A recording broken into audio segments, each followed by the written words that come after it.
करने की तैयारी में सरकार। जम्मू कश्मीर की सुरक्षा स्थिति पर हो रहे मंथन। दिल्ली में केंद्रीय गृह मंत्री ले रहे उच्च स्तरीय बैठक। उपराज्यपाल मनोज सिन्हा भी बैठक में मौजूद।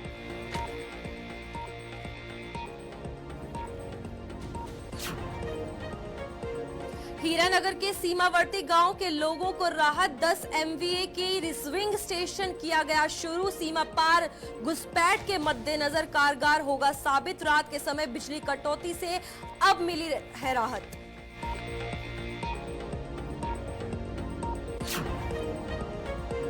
सुरनकोट में मक्की की फसल बुरी तरह से प्रभावित। कृषि विभाग द्वारा दिया गया बीज सवालों के घेरे में।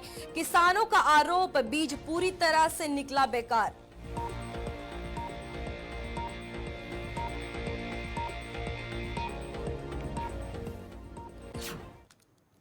जम्मू कश्मीर के इस बुलेटिन में आप सभी का स्वागत है और मैं हूं आपके साथ रूपाली शर्मा। तो चलिए करते हैं शुरुआत।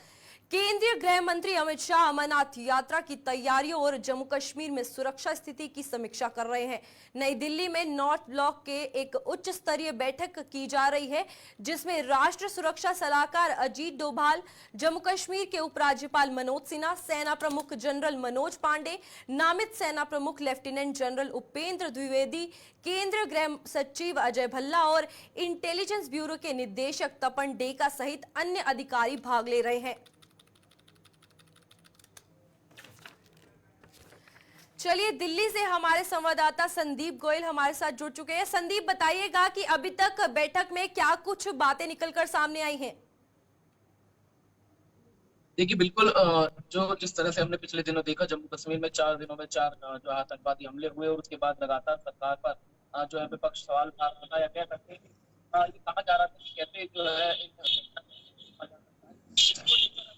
मंत्री अमित शाह ने बैठक बुलाई थी और उसमें बड़े लेवल के जो अधिकारी हैं वो यहाँ पर शामिल हुए हैं। साथ ही मनोज सिन्हा साथ में मौजूद हैं।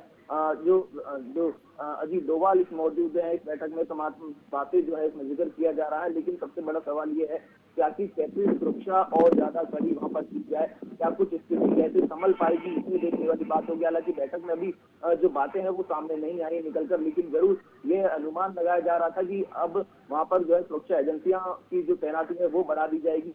साथ ही यह भी देखने वाली बात होगी कि कैसे आतंकवाद को खात्मा करने के लिए पिछले समय जो हमने ऑपरेशन देखे, उन ऑपरेशनों को कैसे और ज्यादा बढ़ाने का काम किया जाएगा, कैसे उनको जो है पूरी जो है छूट दी जा सकती है एक आर्मी वालों को कि आप जो है शूट एंड आउट के ऑर्डर जो हो सके, जो भी आप देखें उनको जो है करने जो जरूरी होंगे वो ऑर्डर जो है देने का काम कहीं ना कहीं दिया जा सकता है। ऐसे 21 तारीख को ये कहा जा रहा है कि प्रधानमंत्री नरेंद्र मोदी जम्मू कश्मीर में योग दिवस पर वहां पर पहुंचेंगे, लेकिन उसके बाद जो है अमरनाथ की यात्रा भी जो है 29 जून से शुरू होने वाली है। इन तमाम चीजों का पहलुओं को ध्यान में रखते हुए बैठक की गई है और क्या कुछ अब निर्देश जो है इंडियन आर्मी को दिए जाएंगे, क्या कुछ सुरक्षा एजेंसियों को दी जाएंगे, देखने वाली बात होगी। बिल्कुल, इसी के साथ अगर बैठक पे बात करें तो अमरनाथ यात्रा आने वाली है, इलेक्शंस की भी बात जो है वो सामने आई है और साथ ही अगर बात करें तो क्या कुछ बातें जो है इस बैठक में आने वाले इलेक्शंस को लेकर निकल कर आई हैं? देखिए, इलेक्शन जरूर जो चुनाव आयोग ने पिछले दिनों कहा कि इलेक्शन होंगे जम्मू कश्मीर के, उसकी तैयारियां जो है वो कर ली गई है, लेकिन अभी इलेक्शन का जिक्र न करके बल्कि सुरक्षा महत्वपूर्ण मुद्दा है। अमरनाथ यात्रा बहुत बड़ा मुद्दा है और पिछले दिनों जिस तरह से आतंकवादी घटनाएं जम्मू कश्मीर में घटी उनका जिक्र जो है इस बैठक में किया गया है। खुद अजीत डोभाल इस बैठक में मौजूद रहे हैं, उपराज्यपाल मनोज सिन्हा इस बैठक में मौजूद है। तो इन तमाम चीजों का जिक्र होगा कि कैसे वहां पर अब ज्यादा और ज्यादा सुरक्षा बढ़ाई जा सके, एक जो है और एजेंसियां वहां पर लगाने का काम किया जा सके। चलिए संदीप, बहुत बहुत धन्यवाद आपका। इसी के साथ न्यूज रूम से हमारे साथ हमारे एग्जीक्यूटिव एडिटर इशफाक गौहर जुड़ चुके हैं। गौहर, बताइएगा कि क्या कुछ एजेंडा जो है इस बैठक का देखने को मिल सकता है? एजेंडा पहले ही गृह मंत्रालय ने साफ कर दिया था, क्योंकि जिस तरीके की सिचुएशन जम्मू प्रोविंस के कुछ इलाकों के अंदर उभर रही थी और जिस तरीके की मिलिटेंट्स की मूवमेंट दिख रही थी, उसको देखते हुए ये बड़ा क्लियर था कि ये एजेंडा जो है आज क्या कुछ होने जा रहा है। एक नंबर 2, अमरनाथ यात्रा हमारे बिल्कुल पास में है, तो क्लियर कट ये थी कि इंटरनल सिक्योरिटी रिव्यू, क्योंकि जब दाखिला वजीर साहब, गृह मंत्री साहब ने दोबारा से अपना पदभार संभाला है, तो उसके बाद बड़ा ये इम्पॉर्टेंट था कि एक रिव्यू हो जम्मू कश्मीर के अंदर, और वो रिव्यू उन्होंने पिछले दिनों थोड़ा सा लिया था, लेकिन आज वो एक कंप्रेहेंसिव रिव्यू लेंगे दोबारा से गृह मंत्री बनने के बाद, कि क्या कुछ अभी सिचुएशन है, क्योंकि जिस तरीके के इनपुट्स आ रहे हैं कि लॉन्चिंग पैड सरहद के पार है, वहाँ से मिलिटेंट इस पार आ सकते हैं, इन्फिल्ट्रेशन हो चुकी है, कुछ मिलिटेंट इस पार आए हैं, इस तरीके की भी खबरें आ रही हैं। और इस बीच अब हमारा जो स्ट्रेटजी होगी कि यात्रा भी सेफली हो और इंटरनल सिक्योरिटी डिस्टर्ब ना हो, और फिर अगर सितंबर में चुनाव होते हैं जम्मू कश्मीर के अंदर, तो उन चुनावों के अंदर भी कोई बड़ी वारदात ना हो और लोग खुलकर बाहर आए। तो ये दो तीन चीज़ें हैं जो एजेंडे के अंदर है, जिस पर चर्चा हो रही है। और जो हमारे सूत्र अभी हमें बता रहे हैं वो यही बता रहे हैं कि मीटिंग लगभग 1.5 घंटे से ज़्यादा हो गया है वक्त मीटिंग का, लेकिन इस मीटिंग के अंदर सबसे पहली प्रेजेंटेशन जो है वो आईबी की तरफ से दी गई है कि इंटरनेशनल बॉर्डर पर क्या कुछ चल रहा है और किस तरीके की सिचुएशन है। उसके बाद जो एनएसए है उन्होंने अपना एक व्यू पॉइंट दिया है कि इसको कैसे टैकल किया जा सकता है। उसके बाद director general police R Swain जो जम्मू कश्मीर को रिप्रेजेंट कर रहे थे, उन्होंने इंटरनल सिक्योरिटी ब्रीफ कैबिनेट के गृह मंत्री के सामने रखा है, और इस तरीके से पॉइंट टू पॉइंट जो है वो डिस्कशंस हो रही हैं। और अमरनाथ यात्रा लखनपुर से लेकर गुफा तक सिक्योर हो, सेफ हो, सबसे पहले ये एजेंडा है। और उसके बाद हालात इतने अच्छे बने कि अगर चुनाव होते हैं सितंबर के अंदर, तो लोग लोकसभा से ज़्यादा बाहर आए वोट करने के लिए, उस तरीके का माहौल बनाने की कोशिश की जाए। ये कॉम्प्रहेंसिव स्ट्रेटजी बनाई गई है, और थोड़ी देर में उम्मीद है कि गृह मंत्रालय भी एक डिटेल स्टेटमेंट जो है वो इस पूरे मामले में दे सकता है। बिल्कुल, इसी के साथ गौहर अगर बात करें 21 जून को प्रधानमंत्री का जो कश्मीर दौरा है उसको लेकर भी सुरक्षा के पुख्ता इंतजाम है। दूसरी तरफ पिछले 4 आतंकी हमले हुए हैं, उसमें भी अब सुरक्षा के हवाले से बैठक की जा रही है। तो क्या कुछ लगता है आने वाले समय में किस तरीके के हालात जो है वो देखने को मिल सकते हैं? देखिए, हालात अगर आप देखेंगे बाय एंड लार्ज उतने हाथ से बाहर नहीं गए हैं, उतने बेकाबू नहीं है कि कोई चीज़ हम ये बताएं कि पैनिक है। इस तरीके के इंसिडेंट्स होंगे क्योंकि हमारी जो सरहदें हैं, जो हमारे बॉर्डर्स हैं, वो इंटरनेशनल बॉर्डर भी है, वो लाइन ऑफ कंट्रोल भी है। और ये पहला मौका नहीं है जब मिलिटेंट्स ने इन्फिल्ट्रेट किया हो। 90 से कई बार वो इन रूट्स का इस्तेमाल कर चुकी हैं, और बाद में ये छोटा था, अब ये रिवाइवल में है। और ये कोशिशें कितनी कामयाब उनकी होगी ये मुझे लग रहा है बहुत मुश्किल है जम्मू के अंदर, क्योंकि जिस तरीके का रिस्पांस लोगों ने दिया है और जिस तरीके की इंफॉर्मेशन फ्लो सिक्योरिटी एजेंसीज को हो रही है, और सिक्योरिटी एजेंसीज तुरंत उसको कोऑर्डिनेट करके फिर कंबाइंड ऑपरेशन चला रहे हैं, वो ये साफ दिखाई दे रहा है कि ये ज़्यादा दिन जम्मू के अंदर ये प्रेशर टैक्टिक्स पाकिस्तान या पाकिस्तानी स्पॉन्सर मिलिटेंट्स की तरफ से नहीं चल सकता है, ये ज़्यादा दिन यहाँ नहीं टिकेगा। लेकिन बाय एंड लार्ज इन सब चीज़ों को बड़े पैमाने पर भी काबू करना होता है, और यही वजह है कि एक बड़ी स्ट्रेटजी होती है कि इंटरनेशनल बॉर्डर को किस तरीके से सील करेंगे, कौन कौन की क्या जिम्मेदारी होगी, फिर एलसी पर किस तरीके की सिचुएशन उसको कैसे डील किया जाएगा। ये जो मीटिंग्स होती है ये प्रिपरेशनरी मीटिंग्स होती है, और इसमें बड़ी चीज़ें स्ट्रीमलाइन हो जाती हैं, और एक व्यू पॉइंट होता है, और एक ब्लैक एंड व्हाइट में सारी चीज़ें सामने होती हैं कि पॉइंट टू पॉइंट हमने क्या कुछ करना है और आगे बढ़ना है। बिल्कुल, बहुत बहुत धन्यवाद आपका जानकारी देने के लिए। और ये हमारे एग्जीक्यूटिव एडिटर इशफाक गौर हमारे साथ थे। इसी के साथ अगली खबर पर बढ़ते हैं। कठुआ जिले की हीरानगर सब डिवीजन के करीब 30 सीमावर्ती गांव के लोगों की बेहद पुरानी मांग आखिरकार पूरी हो गई है। हीरानगर के छन चरखड़ी गांव में करीब 1 साल पहले बनकर तैयार हुआ 10 MVA का रिसीविंग स्टेशन पूरा कर दिया गया है। आईबी के साथ सटे गांव में सीमा पार से आतंकियों की घुसपैठ के मद्देनजर ये रिसीविंग स्टेशन बेहद कारगर साबित होगा। इन सभी सीमावर्ती गांव में अब रात को बिजली की कटौती पर काफी हद तक रोक लग गई है, जिससे लोगों ने राहत की सांस ली है। चलिए, हमारे साथ संवाददाता रंजीव हमारे साथ जुड़ चुके हैं। रंजीव, बताइएगा, अब बिजली की कटौती जो है वो नहीं होगी, गर्मी का जो है वो मौसम चल रहा है, अब लोगों में क्या कुछ कहने की बात सामने आ रही है इसको लेकर?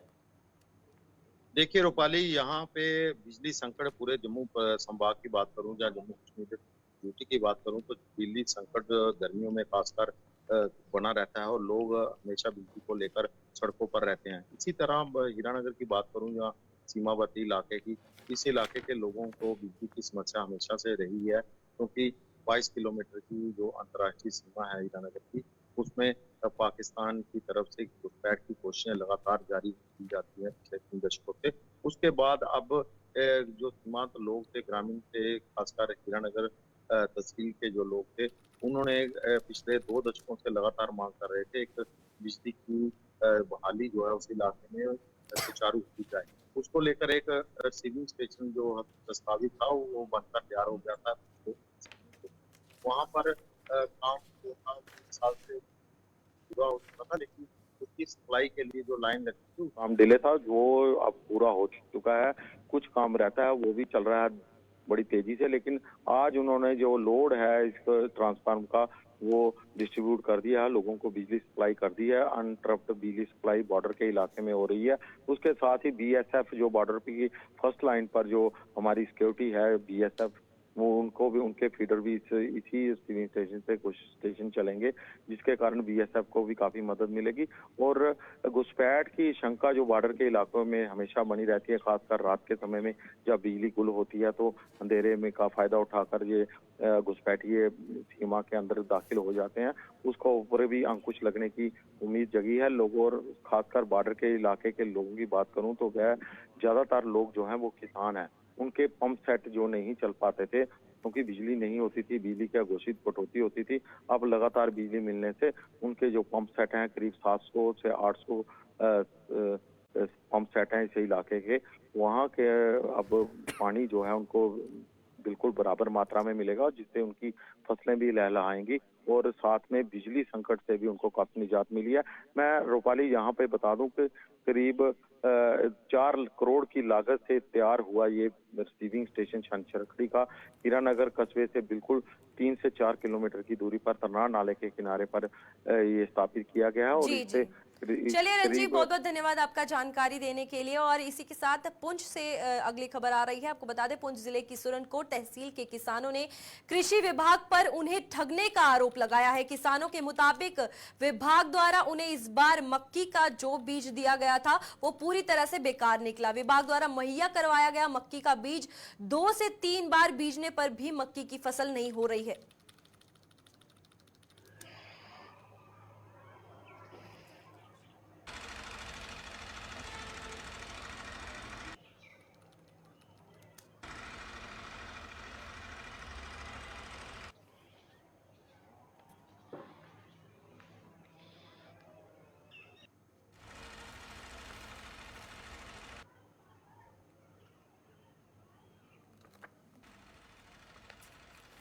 चलिए, हमारे संवाददाता आकाश हमारे साथ जुड़ चुके हैं। आकाश, बताइएगा कि क्या कुछ खबर जो है सामने आ रही, क्योंकि मक्की का बीज जो है इस बार किसानों को मिला और नुकसान जो है इसके कारण उन्हें झेलना पड़ा है। हाँ जी रूपाली, जिस तरीके से किसानों की तरफ से ये इल्जाम आयद किया गया है कि जो है इस बार जो है मक्की का बीज जो दिया गया वो सही नहीं निकला, क्योंकि काफी बार कुछ लोगों ने ये भी कहा कि 3 बार मक्की लगाने के बावजूद भी जो है आज भी वो मक्की जो है नहीं उगी। और उसके साथ साथ जो है लोगों ने नाराजगी का इजहार करते हुए एडमिनिस्ट्रेशन से और डिप्टी कमिश्नर से मांग की है कि इस पे जो है फौरी एक टीम तश्कील करके और इसका दोबारा से चेक किया जाए। वहीं पे जब ये मौजूदा डिपार्टमेंट एग्रीकल्चर डिपार्टमेंट से जब बात हुई, उनका साफ लफ्जों में कहना था कि हालांकि 1 दिन या 2 दिन कबल जो है एक डेपुटेशन भी आया था इसको लेके कि इस बार जो है मक्की नहीं हुई, तो उनका साफ लफ्जों में कहना था कि मौसम के हवाले से भी कहा कि इस बार बारिश भी नहीं हुई जिसकी वजह से ये मक्की नहीं हुई। तो उन्हें यह भी कहा है कि अगर किसी को कोई भी दिक्कत आती है वो डिपार्टमेंट से राब्ता कर सकता है। और डिपार्टमेंट के हवाले से बात करूं, डिपार्टमेंट ने ये कहा है कि हमने जो है कई सारी कंप्लेंट्स जिस एरिया से आई है उन एरियाज में जो है डिपार्टमेंट के मुलाजमों को भेज के और देखा जा रहा है, कहीं पे भी अगर दिक्कत आएगी तो उसका पूरा समाधान किया जाएगा। जी बिल्कुल, इसी के साथ अगर बात करें प्रशासन की, तो उनकी तरफ से ये कहा गया है कि किसी भी तरीके की कोई परेशानी है तो उन्हें बताई जाए। लेकिन जिन लोगों के इस बार मक्की जिन्होंने बीजी और उनका एक भी फसल जो है वो नहीं उगी, उनका प्रशासन की तरफ क्या जो रोष है वो देखने को मिला है। प्रशासन के लिए उन्होंने कहा है कि पिछले साल भी इसी तरीके से क्योंकि दूर दराज इलाका है, फजलाबाद, सांगला, गुंथल, दंदीदरा, बफलियाज, इस तरीके से काफी सारे एरिया है जिनमें लोगों ने कहा है कि इस तरीके काफी सारे एरिया है जिनमें पिछली बार भी मक्की में जो है काफी नुकसान देखने को मिला है। तो उन्होंने कहा है कि इस वक्त एट द टाइम इस वक्त जो है डिपार्टमेंट को स्पॉट पर आना चाहिए और देखना चाहिए कि क्यों ये बीज जो है मक्की नहीं है। बिल्कुल ठीक, बहुत बहुत धन्यवाद आपका जानकारी देने के लिए आकाश। इसी के साथ कल बात करें तो ईद का त्योहार जो है वो मनने वाला है। कल सोमवार को बकरीद का त्योहार धूमधाम के साथ मनाया जाएगा। देश भर के साथ साथ जम्मू कश्मीर में भी मुस्लिम समुदाय ने बकरीद को धार्मिक हर्षोल्लास के साथ मनाने की तैयारी पूरी कर ली है। बात करें अगर मुस्लिम की तो आपको बता दें यहाँ पर बहुत से इलाकों में दुकानें सजी हुई हैं और साथ ही साथ भेड़ बकरियों की मंडियां भी लगाई गई है। इन इलाकों में कपड़ों की दुकानों के अलावा खाने पीने के सामान की बिक्री करने वाले दुकानों में भी गहमा गहमी देखी जा रही है। ये कुर्बानी की ईद है, हजरत इब्राहिम अलैहिस्सलाम की सुन्नत है और ये मतलब इसमें कुर्बानी की जाती है। तो ये हर मुसलमान जो है वो कुर्बानी करता है और हम यहाँ आए हैं बिडू खरीदने। यहाँ पर बहुत अच्छे अच्छे बिडू हैं और इनकी कीमत भी नॉर्मल है और इस दफ़ा गर्मी का मौसम है तो मतलब खरीदार कम है तो माल ज़्यादा है। क्यों गर्मी की वजह से यहाँ छुट्टी है, बच्चों को भी छुट्टी पड़ी हुई है, वो मुलाजिम भी अपने चले गए हैं घरों में, तो इसलिए खरीदार कम है तो मतलब माल ज्यादा है। आप खरीदने आए कि? मैं खरीदने आया हूँ, मैं यहाँ का लोकल आदमी हूँ और मैं यहाँ खरीदने के आया और बहुत अच्छा माल है और बहुत अच्छी कीमत भी नॉर्मल ही है इनकी। अमन और भाईचारे का चले रहता, हम सब मजहब के लोगों को भाईचारे और अमन से एक दूसरे की खुशी में शामिल होना चाहिए, इसमें यही एक मैसेज है। ये बाज़ारों में रौनक जो है बड़ी अच्छी खासी है। हम धूमधाम के साथ इंशाल्लाह ईद मनाने जा रहे हैं, खरीदारी करने आए हैं, यहाँ कुछ सामान चाहिए था, दुकान पर आए हैं लेने के लिए। हम मैसेज देना ये चाहेंगे कि जो मुस्लिम कौम कम्युनिटी है हमारी, वो अपने त्यौहार को जो है सुकून से करे, आराम से करे, किसी किस्म का जो है झगड़ा फसाद लड़ाई से दूर रहें और शांति से अपना जो है त्यौहार मनाएं, अपनी कुर्बानियाँ दें और शांति से अपने नमाज को अदा करें और अपने अल्लाह का शुक्र करें, अल्लाह के सामने दुआएं करें। और Jammu Kashmir medical employees federation ने फीमेल मल्टीपर्पज हेल्थ वर्कर्स की मांगों को पूरा करने के लिए एलजी मनोज सिन्हा और मुख्य सचिव का आभार जताया है। इस संबंध में फेडरेशन द्वारा जम्मू में एक प्रेस कॉन्फ्रेंस का आयोजन किया गया, जिसमें फेडरेशन के अध्यक्ष सुशील सूदन ने कहा कि इस समस्या के समाधान के लिए फेडरेशन पिछले कई सालों से संघर्ष कर रही थी, जो अब रंग लाया है। उन्होंने इस मसले को समाधान करवाने में मीडिया की भूमिका की भी सराहना करते हुए उसका भी आभार जताया। हमारी बहन नीलम कुमारी जी, आपको पता है कि 40 साल से हमारा एक इशू था जो आपने भी बड़ा कवर किया है, 2211 हेड का, जिसमें हमें पहले तो 1.5 साल 2-2 साल से तनख्वाह नहीं मिलती थी। उसके बाद हमने बहुत स्ट्रगल्स की, फिर 4 महीने 6 महीने तक भी आ गई।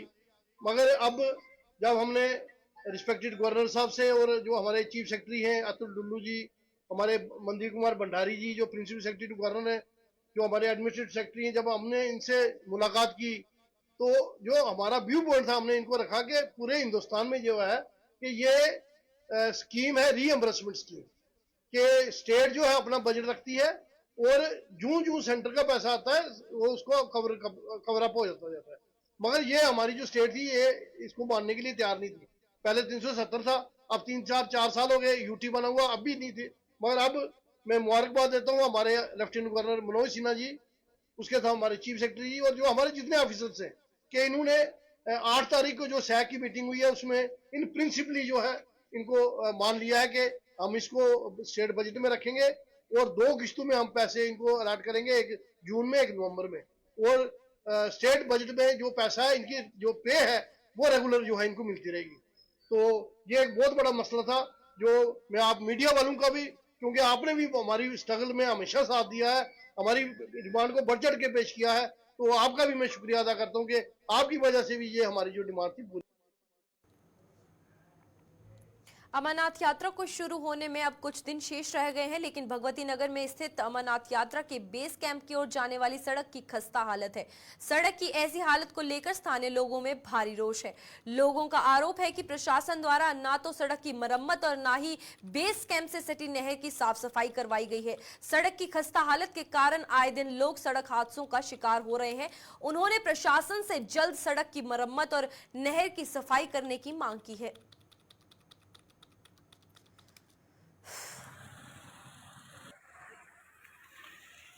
मैं जनाब आपके माध्यम से गवर्नमेंट से ये रिक्वेस्ट करना चाहता हूँ कि हम भगवती के रहने वाले हैं, यहाँ पूर्णनगर के रहने वाले हैं, जहाँ पे इस वक्त सड़कों की वो हालत है कि जगह जगह खड्डे पड़े हुए हैं, आए दिन एक्सीडेंट होते रहते हैं, नहर की सफाई नहीं अब तक हुई है, तो लोग परेशान हैं। अब यात्रु आएंगे तो क्या देखेंगे, जहाँ पे लोगों का क्या देखेंगे। दुकानदार को आस रहती है कि साल भर में एक बार आती है यात्रा, अगर 4 पैसे कमाएंगे, लोग आएंगे या सोचेंगे आज जम्मू में यार अच्छी जगह देखने वाली है, मगर देखने के लायक है ही नहीं कुछ भी। जहाँ नहर की सफाई नहीं हुई है, रोड टूटे हुए हैं, आगे कॉलेज है, उधर स्टेडियम है, डीसी ऑफिस है, क्या उसका रेवेन्यू ऑफिस है, कोई रोड नहीं बनी है, कोई कुछ नहीं। ये सब कुछ बनना चाहिए। कि ये प्रशासन का जो ढीलमुल रवैया है, लोग परेशान है उस चीज़ से, क्योंकि सड़क की बहुत खस्ता हालत है। जब बोले की यात्रा आती है साल के बाद तो इनको याद आ जाता है कि हमने जहाँ पर लिपा पोती करनी है, तो ये आ जाते हैं। मैं आपके माध्यम से डिपार्टमेंट को और प्रशासन को यह कहना चाहता हूँ कि आप लोग इसी देश के वासी हैं और बोले की यात्रा जिसमें हजारों और लाखों की तादाद में देश विदेश से लोग आते हैं, इन पे थोड़ा तरस खाओ। ये जो रोज कोई ना कोई नया एक्सीडेंट होता है उससे इन लोगों को बचाओ। ये जो हमारी सड़कें टूटी हुई हैं, जगह जगह गड्ढे पड़े हुए हैं, इनकी भरपाई करो ताकि जहाँ के रहने वाले लोगों को उसकी सुविधा मिल सके, जो बाहर से भी आएँ। क्योंकि 4th ब्रिज के बाद ये जो रास्ता है, ये पुंछ, रजौरी, मेंढर, नशहरा, अखनूर, पलायाला, जोड़ियाँ, दवाना और मेरे हिसाब से बहुत से इलाके को बिलोंग करता है। सर आए दिन जहाँ पे बारिश के समय जो डिग्री कॉलेज बना है, बच्चे बेचारे गिरते हैं।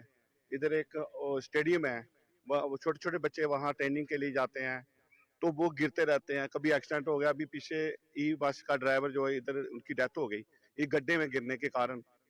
हम हर रोज प्रशासन से अपील करते हैं।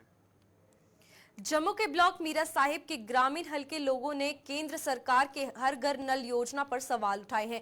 इन लोगों ने इस योजना पर सवाल उठाते हुए कहा कि ये केवल सरकार खजाने को बर्बाद करने वाली योजना है, जिसका उन्हें अभी तक कोई लाभ नहीं मिला है। इन लोगों के मुताबिक हर घर नल योजना के नाम पर जल शक्ति विभाग ने गांव-गांव में सिर्फ ओवरहेड वाटर टैंक ही बनाए हैं, लेकिन लोगों को अभी तक पानी नसीब नहीं हुआ है।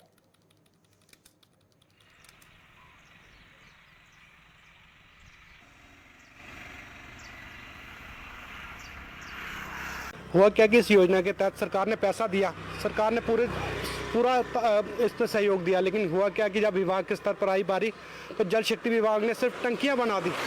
मैं आपको बताता हूँ, पंचायत स्तर पे मैं बताता हूँ, आप खोड़ देख लीजिए, ममका देख लीजिए, उसके बाद ये लंगोटिया देख लीजिए, बैनागढ़ देख लीजिए, मरालिया देख लीजिए, कोटली में हर जगह ने 2-2, 3-3 टंकियाँ बना दी। टंकियाँ तो बना दी, सरकार ने अनुदान भी काफ़ी दिया इसके लिए, उसके लिए हम सरकार का धन्यवाद करते हैं, केंद्र सरकार का। लेकिन हुआ क्या, किसी के घर कनेक्शन लगा और किसी के घर नहीं लगा।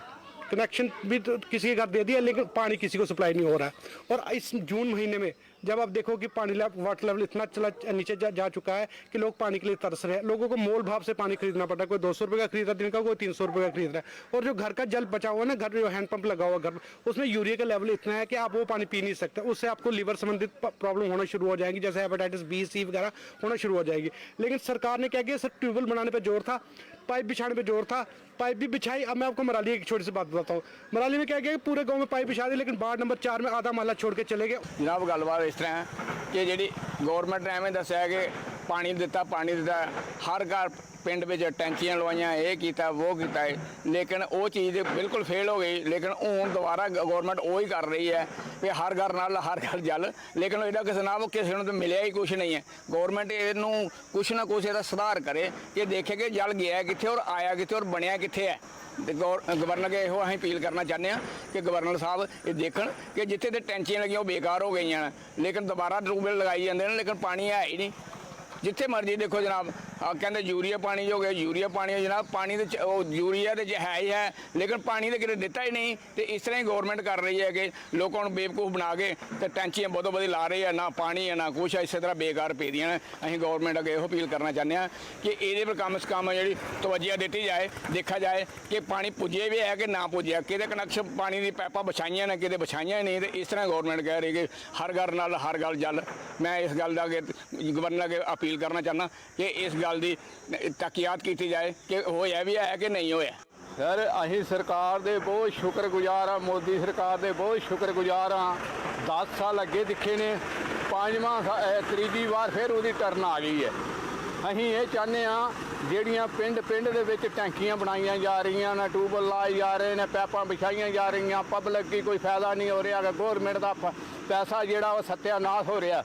इस करके अं ये कहने हैं कि मोदी सरकार इस चीज़ की और गवर्नर साहब भी इस चीज़ की ध्यान देन, ग्राउंड के अपने ਆਪਣੇ ਹਲਕਾਰਾਂ ਵੀ ਭੇਜ ਕੇ ਗਵਰਨਮੈਂਟ ਦੇ ਵਿੱਚ ਦੇਖਿਆ ਜਾਏ ਬਾਈ ਠੀਕ ਹੈ ਜਿਹੜੀਆਂ ਪੈਪਾਂ ਵਿਛੀਆਂ ਨੇ 4-4 ਵਾਰੀ ਅੱਗੇ ਵਿਛਾਈਆਂ ਨੇ 5ਵੀਂ ਵਾਰ ਫਿਰ ਵਿਛ ਰਹੀਆਂ ਨੇ ਦੱਸੋ ਜੀ ਉਹ ਪਾਣੀ ਕਿਹੜੀ ਸਾਈਡ ਜਾਂਦਾ ਮੋਦੀ ਕਿਹੜੇ ਘਰਾਂ ਦੇ ਵਿੱਚ ਪਾਣੀ ਦੇ ਰਿਹਾ ਅਗਰ ਉਹ ਪਾਣੀ ਦੇ ਰਿਹਾ ਸਾਨੂੰ ਤੇ ਪਬਲਿਕ ਦੀ ਤੇ ਲੱਭ ਹੀ ਨਹੀਂ ਰਿਹਾ क्या साड़ी जेबां दे विचों पैसा कट के साड़ा टैक्स कट के जमीन।